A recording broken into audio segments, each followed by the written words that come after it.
Jhenaidah হামদহ bypass এলাকায় বিশেষ অভিযান পরিচালনা করে ভিকটিম উদ্ধার সহ অপহরণ চক্রের মূল হোতাকে গ্রেফতার করেছে র্যাব ৬। দ্রুত আসামি অপহরণ মামলার এজাহারভুক্ত প্রধান আসামি। জানা যায়, ভিকটিম বর্তমানে একটি মহিলা কলেজের প্রথম বর্ষের ছাত্রী। ভিকটিম ঝিনাইদহ জেলার পৌরসভাধীন একটি কোচিং সেন্টারে প্রাইভেট পড়তে যায়। বর্ণিত আসামি ব্যক্তিগতভাবে ভিকটিমকে বিভিন্ন সময়ে কুপ্রস্তাব দেওয়া সহ নানাভাবে উত্ত্যক্ত করে আসছিল।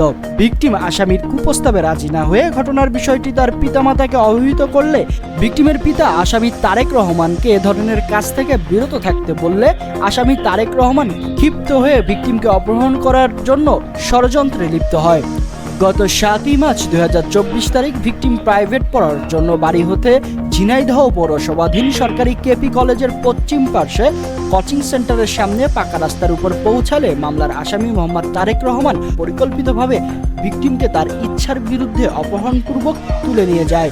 অতঃপর বর্ণিত বিষয়ে ভিকটিমের পিতা বাদী হয়ে মোহাম্মদ তারেক রহমান ২০-এর বিরুদ্ধে ঝিনাইদহ জেলার সদর থানায় একটি অপহরণ ও সহায়তা করার বিষয়ে মামলা দায়ের করে।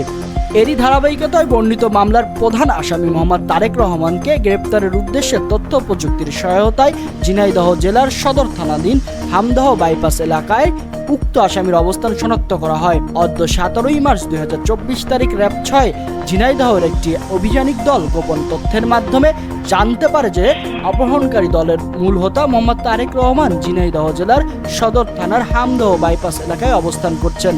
প্রাপ্ত সংবাদের ভিত্তিতে আইনগত ব্যবস্থা গ্রহণের উদ্দেশ্যে আভিযানিক দলটি ১ তারিখে ৩:১০ ঘটিকার সময় ঝিনাইদহ জেলার সদর থানাধীন হামদহ বাইপাস এলাকায় একটি বিশেষ অভিযান পরিচালনা করেন, যেখানে ভিকটিম শোভা খাতুন ১৭কে উদ্ধার সহ অপহরণ চক্রের মূল হোতা মোহাম্মদ তারেক রহমান ২০কেও উদ্ধার করা হয়।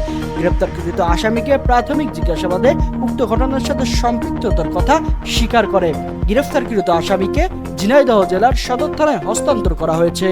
আলী আম্মার, পৌর টেলিভিশন।